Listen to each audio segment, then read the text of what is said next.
up until about a week ago, we had about 4 feet of snow out here. So this is nice. It's a little bit overcast right now, but hopefully the sun will come out. Here's what we're going to use today. And since it's so dull out and I'm shooting 100 ISO film, I'm going to use a shutter release cable for sure. And I got this guy.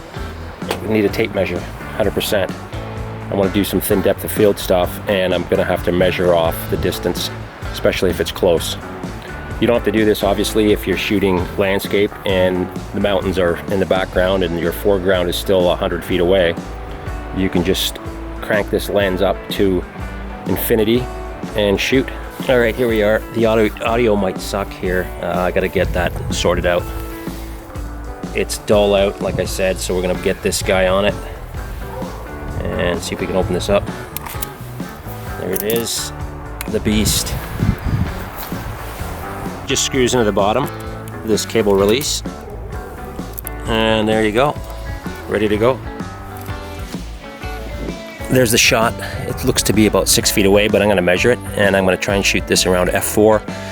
It's going to be a pretty thin depth of field for sure, so I'm going to measure it. It was actually at 7 feet, so I repositioned the camera, moved it up to 6 feet, and it's kind of nice because I do have a 6 foot marking on the focus, so I can set it exactly at 6 feet, and it's pretty close. 6 feet to center of my camera to the subject, and I checked the exposure, and at f4 it's 1/100th of a second. So we're going to try that out, and I could probably handhold this, but whatever.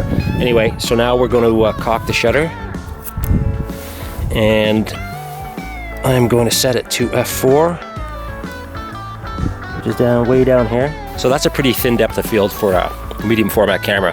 Nice bokeh coming out of this guy. So that's that. So now what I got to do is I got to go to the back of the camera, crank the film to the next frame. I've already shot 1 frame with this. I'll show you that first test shot I did. I'm going to crank this to 2, which it's at right now.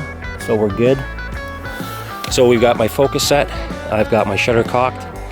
I've got my aperture set to f4 and shutter speed at 1/100th. I'm going to get this guy in the middle of the frame, or I want to compose it anyway. Again, this is going to be test shots, so whatever. And I'm going to crank the film over one more frame. So a lot of stuff to remember, and it's definitely easy to screw up. This is a different kind of shooting compared to your digital stuff where you're just cranking stuff out. So it's kind of nice. It's a nice difference, nice change. So what I did, I just opened up that window, and I'm just starting to turn this guy, and I'm going to crank him over till I see a number 2 show up on the film, and there it is. So that's the next frame. I'll reposition the camera and you can see that. And there it is, frame number 2. All right, so here we go. I set up the camera, everything's ready to go. I just need to pop this shutter release cable. And there you go, shot number 2. Here we go, another birdhouse. So I've cranked the film over to the next frame. My shutter speed I set to 1/50th of a second. I've remetered everything, and that's what I got. I've cocked the shutter, and I've set my focus point. I don't know if you can see that.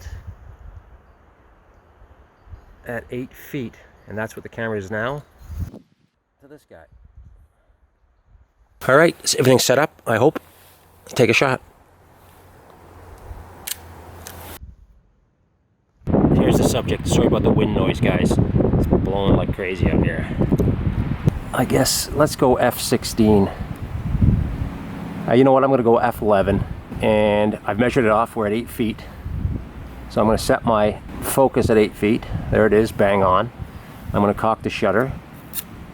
So we're at f11. We're set focus to 8 feet. Now obviously this has a 6 foot and 12 foot. Anything between these, you'd have to, just kind of guesstimate. Anyway, we know this is at 8, so I'm setting it to 8. Luckily there's a hash mark there for 8. I'm shooting f11, and my shutter speed is going to be 1/20th. So I'm going to crank this one back. This doesn't actually have 1/20th. It's got 10, 25. I'm going to just shoot it at 25. Everything's ready to go, and I'm going to take a shot. All right, it's in focus. I think everything's set up. I'm not going to be long, guys. It's really loud here. The water's just pouring. we've got a runoff going on here from the mountains, so it's pretty loud. So I've set this at f22. I'm figuring it's about 1/25th of a second here, and I'm gonna crank this to infinity. So right there's infinity, hopefully you can see this. And I've cocked the shutter. And I've set my guy here to the 5th shot. And let's take it. Okay, we moved inside because it's too windy and cold, and I figured we'll just do one in here. So what we got here is got a mule deer buck skull here on the wall, and I think it might look cool. I've got minimum focus distance on this, which is actually, it's set at 5 feet. I don't know if you can see that. 1 second. It's set, this is 5 feet right there. Probably can't see it in. Anyway, I've set the hash mark. There's a 5 feet mark. It actually goes back a little bit further, but it doesn't tell you exactly what it is. So I'm not going to use that. Maybe it shoots at 3 feet, but there's no way of telling. So I've got it set at 5, and I've measured 5 feet. And it's going to be f8. The shutter's cocked. I'm going to put this guy down to f8, which is right there. And it's going to be 1 second. So I'm going to go over here and set it on the 1 second mark, which is right there. I don't know how accurate this is going to be. Maybe I should just go in bulb mode and just count off 1 second and shoot, but we'll try this. So I should have actually recorded that, but I took the shot, and again, it was set on the 1 second here, and everything was set up, and I took the shot, excuse me, and it just kind of groaned and was probably open for a couple seconds. So it just kind of went and then shot. So I don't know if it was 2 seconds or 3 seconds or whatever. So I'm going to do it again. I'm going to set it to bulb mode, and I'm going to count it off 1 second and shoot. Okay, everything's set up, and I'm going to count off 1 second, or what I think is 1 second. And here we go. 1. There you go. That should be 1 second-ish.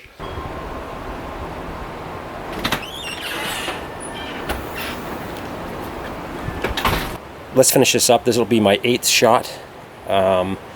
That skull was 6 and 7, and you only get 8 shots at a 6x9. So let's crack a beer. I'm going to finish it off with a beer.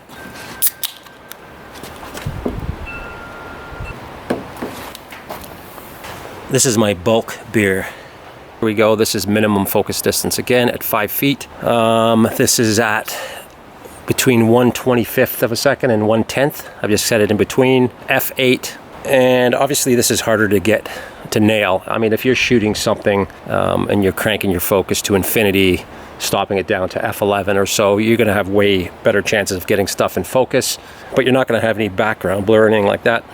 But anyway, this is just for fun test. It's starting to rain out here, so I'm going to wrap it up. We'll develop this roll, and we'll get it up on the screen and take a look at it. All right, here we go. Last shot, number 8. All right, I was hoping for a better day, but this is the only time I had to finish this up. Obviously, black and white film would be nice if you had lots of contrast, lots of sun, but we didn't. It was dull, overcast. It started raining. I'm going to wind the film out so it fills up. So remember, it was on this side when we began. That was the new roll, and then there was an empty spool here, and this is picking it up and pulling it over. I can actually hear it and feel it. Nothing's on there now, and you can actually see it when it goes by. So I'm going to peel this guy off, my light leak tape, and use the proper tape if you're going to do this. You don't want to pull the skin off of this thing. Again, I haven't used this all the time. I've done a lot of shots with it, or I've done quite a few shots indoors and outdoors where it's been dull out and I didn't need this. But I've taken it out in the mountains in full-on winter, bright sun, and I had light leaks. So I didn't want to take a chance this time. So there you go. We got it all the way over to the other end, and I'm going to pop it out here, pop in that little latch, and there you go. There it is, ready to go. So I'm gonna develop this one here in a second. Oh, you pull that back and it releases it. So I'm not gonna take this up. If you're traveling and you've got a whole bunch of this stuff shot, you would lick this guy closed so it stays shut. But I'm gonna develop it right away here, and we'll get this up on the computer. Ooh, looks all right. Remember that skull? They both look pretty much the same. So I guess it is bang on. It was 1 second, or really close to it. Cool. All right, This one I shot about 2 weeks ago, so you guys didn't see that. I don't know what I did, but it was, yeah, 2 weeks ago, a week and a half ago. We still had a ton of snow on the ground, but I shot the side of the cabin. I've got a cool old vintage sleigh, wooden toboggan or whatever. And anyway, I also got something else in here. I did a double exposure. I don't know what. I can't remember what I did. I screwed up for sure, so that's me. This one is the first birdhouse we did. This is shot at f4, 7 feet away. So this other bush back here isn't that far away, but look at all that background blur. So f4 on this medium format camera is not like f4 on your 35mm. Way more background blur. Okay, so look at this guy here. Again, crappy light, some test shots, whatever. We do have a light leak or something going on in this shot.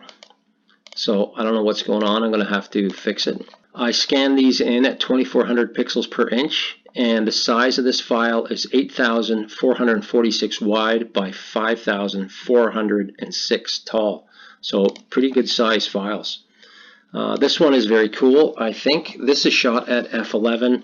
We do see the light leak coming in here. f11 still throwing a lot of background blur out of there, even at f11. And there's that light leak, same as that birdhouse shot. You can see it. So I'm definitely going to have to do something there and fix this up.